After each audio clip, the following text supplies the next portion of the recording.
berkesan bagi Mbak Vera tuh apa? Sebenarnya setiap hari itu berkesan ya, tapi pas pertama sebenarnya aku berpikir ini membosankan, terus kayak aduh banyak kerjaan di kantor, ini pasti boring dan bakal ketunda gitu deadline kerjaan. Tapi pas hari pertama aku udah kayak wow keren juga nih, nggak ngantuk kan sampai sore dan baru hari pertama aku udah antusias gitu. Ide-idenya udah mulai ini berarti udah ada bayangan-bayangan yang makin baru keren gitu ya. Iya, sama sih kayak aku. Jadi kayak hari pertama aku merasa bahwa wah di awal dibukanya gitu udah dengan lagu. Jadi itu kita bahagia ya, kayak friendly ya jadi. Friendly, terus kayak kita berasa jiwa-jiwa penyanyi kita tersalurkan gitu. Kalau menurut Mbak Vera nih, dari semua itu selain menyenangkan apa sih yang kayak bolehlah satu kata kunci misalnya ini apa tuh? Sebetulnya bukan kata kunci sih sebenarnya, aku dapat modal seharusnya karena modal. kerjaanku gitu ya. Ini benar-benar related gitu dengan kerjaan. Jadi karena aku sering pergi-pergi gitu untuk kick off dan lain-lain. Jadi wah aku punya ide baru nih biar bisa hidup gitu suasananya di saat meeting di mitra-mitra gitu. Jadi aku kalau ke daerah-daerah jadi tahu gitu ada pengetahuan tambahan gitu. Dan gimana cara membuat mitra kita nggak takut gitu pas ketemu sama kita pertama kali kan. Bukan nggak takut sih, kayak segan gitu atau kayak nggak mau ngomong apa bertingkat berjarak ada layer-layer gitu. Itu tuh kayak bisa dipecahkan karena kita tahu di Vibrant Facilitator ini kayak ada ice breakingnya, terus kayak breaking the barriers. Kayak kita tuh sama ide-ide mitra itu jadinya kayak gimana ya? Betul gitu banget. Ya. Aku harus kayak gimana ya biar dapat semua. Kalau aku karena kalau Mbak Vera sama mitra sama nih aku juga kalau misal menggali cerita perubahan misalnya kayak kita bertanyanya tuh pendekatannya mungkin lebih dengan yang kreatif, persiapannya, detail-detailnya dari semua ini kan kayak dikasih tahu tuh tujuannya apa, tempatnya gimana, pesertanya kita harus memfasilitasi. Terarah ya jadinya. Semua orang tuh supaya jadi lebih mudah. Jadi kayak aku tuh disuruh mikirin detail. Dan jadi teman-temanku juga tahu tuh persiapan untuk buat sesuatu tuh memang ya kita harus detail gitu, persiapan menyenangkan dan detail. Prepare-nya jadi makin inilah ya, well prepared. Aku tuh anak introvert, jadi tuh di Vibrant Facilitating ini tuh tadi kita di analisa gitu ya kepribadian kita ada 16, kamu di mana? Nah, kebetulan Mbak Vera, aku fasilitator. Nah, bagus banget tuh. Nah, kalau aku tuh yang idealis, aku tuh yang ngawang-ngawang kayak dukun. Nah, jadi tuh aku tahu tempat. Oh, aku tuh orangnya kayak gini. Jadi kekuatannya di mana jadinya? Iya, kekuatannya di mana? Kekuatannya inspirer ya. Tapi jadi harus sesuatu yang lebih orang melihat harus lebih terarah, lebih rinci mungkin ya, lebih praktis karena aku tuh terlalu melihat visi besarnya gitu. Jadi ternyata itu sesimpel apa gitu ya harus melangkah untuk mencapai yang gede gitu. Jadi lebih kayak gimana gitu. Betul banget. Jadi tahu gitu. Itu sih bagi kehidupan kita. Jadi gimana? Thank you Vibran. Thank you Vibran. Nah, kalau dari Mbak Rica, hari pertama tuh masih ingat nggak sih apa aja yang kita lakuin? Ya, di hari pertama itu kita fokus untuk mengetahui dulu apa sih yang dimaksud fasilitasi itu gitu. Dari sana kita belajar banyak hal. Ternyata fasilitasi itu tidak semudah yang kita bayangkan sebelumnya. Bisa di depan gitu ya, mengarahkan sesuatu ke ke peserta, nggak seperti itu. Tapi ada hal-hal juga yang harus kita hindari, kayak misalnya awas, hati-hati loh, jangan sampai saat kita menjadi fasilitator itu kita menjadi narasumber, jangan-jangan kayak gitu sih. Lebih ke bagaimana kita mengetahui posisi kita tuh sebagai apa dan potensi kita sebagai fasilitator tuh seperti apa kayak gitu, dan belajar juga tuh masa lalu kita tuh seperti apa yang bisa jadi potensi kita sebenarnya nih buat jadi fasilitator gitu. Iya benar, aku juga inget di hari pertama itu tuh kayak kita kan ada sesi berkelompok gitu ya untuk menemukan kekuatan diri gitu ya, terus kekuatan kelompok gitu ya. Jadi kita di hari pertama tuh udah dibangun rasa pedenya gitu. Kalau aku sih ngerasa di sana ya, ngebangun rasa pedenya bahwa ya nggak usah takut gitu, kita tuh ada sesuatu loh di dalam diri gitu ya. Terus kalau di hari kedua Mbak Akis gimana perasaannya waktu hari kedua? Di hari kedua itu di hari kedua tuh kita membahas tentang sebetulnya tema utamanya tuh teknik fasilitasi ya. Nah, tapi dimulai dari kita dulu nih. Kalau kemarin kan ngebahas tentang kita di masa lalu gitu. Nah, kalau di hari kedua nih diajak buat kita di masa depan. Sebetulnya salah satu poinnya yang aku inget sih gitu ya, itu adalah biar kitanya yakin dulu nih sebagai fasilitator tuh udah selesai dengan diri kita gitu ya. Jadi biar kita pas ngadepin orang-orang yang peserta fasilitasinya gitu, jadi kita nggak ragu lagi gitu. Itu di hari kedua sih salah satu diawali dari itu ya. Baru kita belajar tentang poin utama di hari kedua tentang questioning ya, tentang pertanyaan itu jadi kata kuncinya dari fasil gitu nggak sih Mbak? Iya benar banget. Jadi saat kita fasilitasi itu ternyata ada nih pertanyaan kunci apa sih yang harus kita mulai di awal itu. Jangan sampai di awal kita udah mempertanyakan sesuatu yang terlalu dalam gitu ya, sehingga peserta tuh kaget dengan pertanyaan-pertanyaan kita. Ini maksudnya apa? Nggak bisa dijawab. Nah kita diajarin, oh jangan-jangan cara kita memberikan pertanyaan itu harus dibenahi dulu gitu ya, karena kita harus mengetahui beberapa tipe juga ya Mbak Akis ya, tipe yang kita tanya betul, itu ya.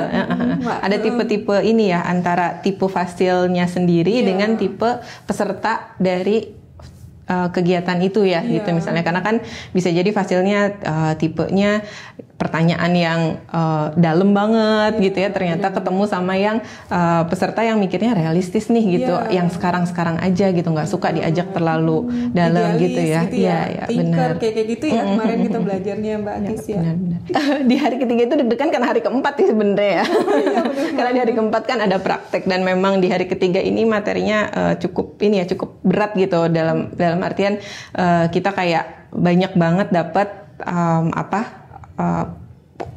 inti-inti gimana sih kita biar bisa praktek menjadi fasilitator gitu kan. Makanya ada materi design thinking kan ya, yang hari ini kita dapetin tuh. Hari ini fokus banget ya untuk bahas design thinking dari awal ya. Dari awal tuh udah cukup panas gitu, makanya si design thinking ini karena baru dapat gitu ya, masih fresh dan masih agak meraba-raba juga. Tapi kalau yang aku tangkap tuh design thinking tuh dimana kita sebagai fasilitator tuh selain present di depan gitu ya saat memfasilitasi, tapi justru momen dibaliknya nih saat kita merancang fasilitasi, saat merancang sebuah kegiatan gitu ya, memfasilitasi pertemuan.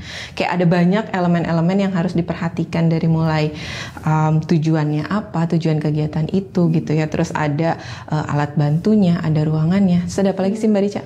Iya, kalau yang seingat saya itu saat kita mendesain suatu kegiatan gitu ya, kita tidak hanya fokus pada kegiatannya, kita juga harus mulai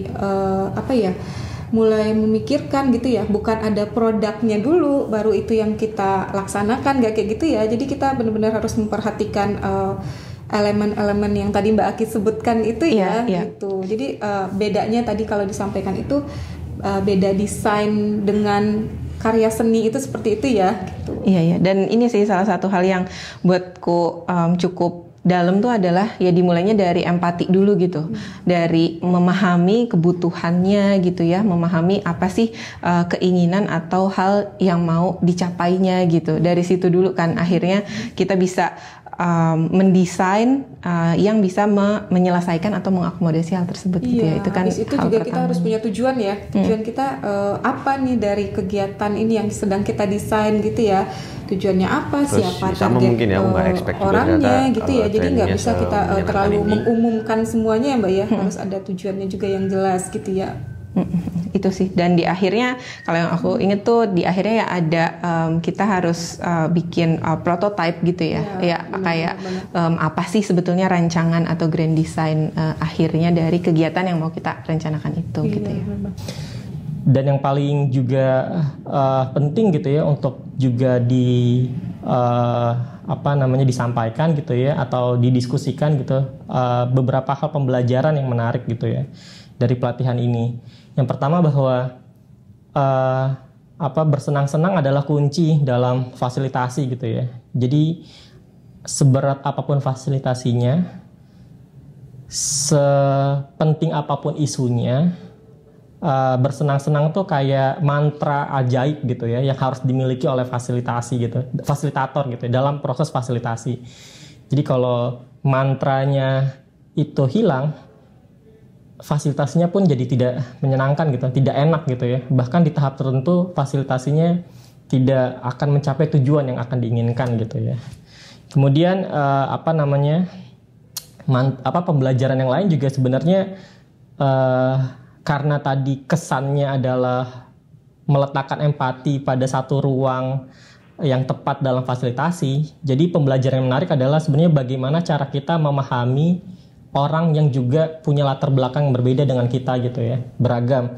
Karena setiap orang dalam fasilitasi itu punya pengetahuan, punya pengalaman, punya kapasitas yang dibawanya dalam ruang fasilitasi gitu ya. Sehingga bisa jadi perbedaan gagasan, perbedaan ide, perbedaan sikap tuh muncul dalam satu fasilitasi, sehingga memahami orang jadi pembelajaran yang menarik gitu dalam sebuah dalam training kali ini gitu. Pembelajaran juga didapat dari berbagai macam sesi di dalam pelatihan kali ini sebenarnya ini ya, bahwa teknik dasar fasilitasi tidak hanya bisa digunakan untuk memfasilitasi suatu diskusi, suatu forum atau workshop gitu ya, tapi juga sebenarnya berguna untuk melakukan kerja-kerja advokasi kebijakan.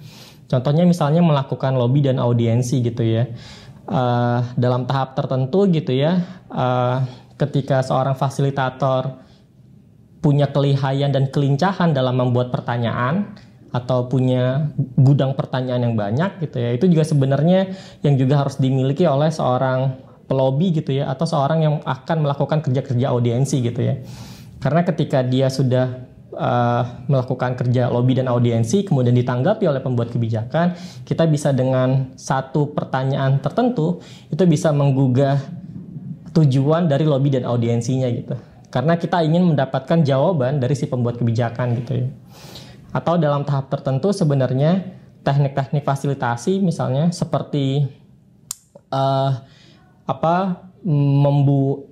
membuat tidak ada jarak antara fasilitasi dan juga pesertanya gitu ya, yang difasilitasi gitu ya, itu juga yang sebenarnya bermanfaat dalam kerja-kerja lobby dan audiensi gitu. Karena kita beranggapan bahwa oke, kita punya idenya perlu diadopsi oleh si pembuat kebijakan, gimana caranya sebenarnya untuk lebih asertif gitu ya, memberikannya, mengomunikasikannya dengan cara lebih baik, lebih tepat gitu ya, supaya ide atau gagasan yang kita punya gitu dalam kerja-kerja advokasi itu bermanfaat gitu ya, atau bahkan tahap tertentu diadopsi gitu oleh si pembuat kebijakan.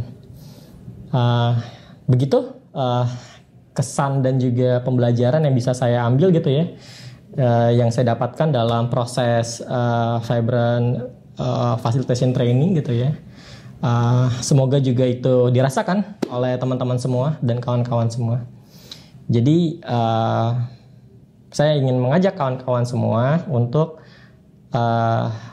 setidaknya mengikuti pelatihan Vibrant Facilitation gitu ya dengan Inspirit, dan juga mulailah untuk bersenang-senang dalam melakukan apapun di dalam hidupnya gitu ya, termasuk memfasilitasi forum atau bahkan hanya sebatas mendiskusikan suatu isu di dalam komunitas atau bahkan di keluarga. Terima kasih. Dadah.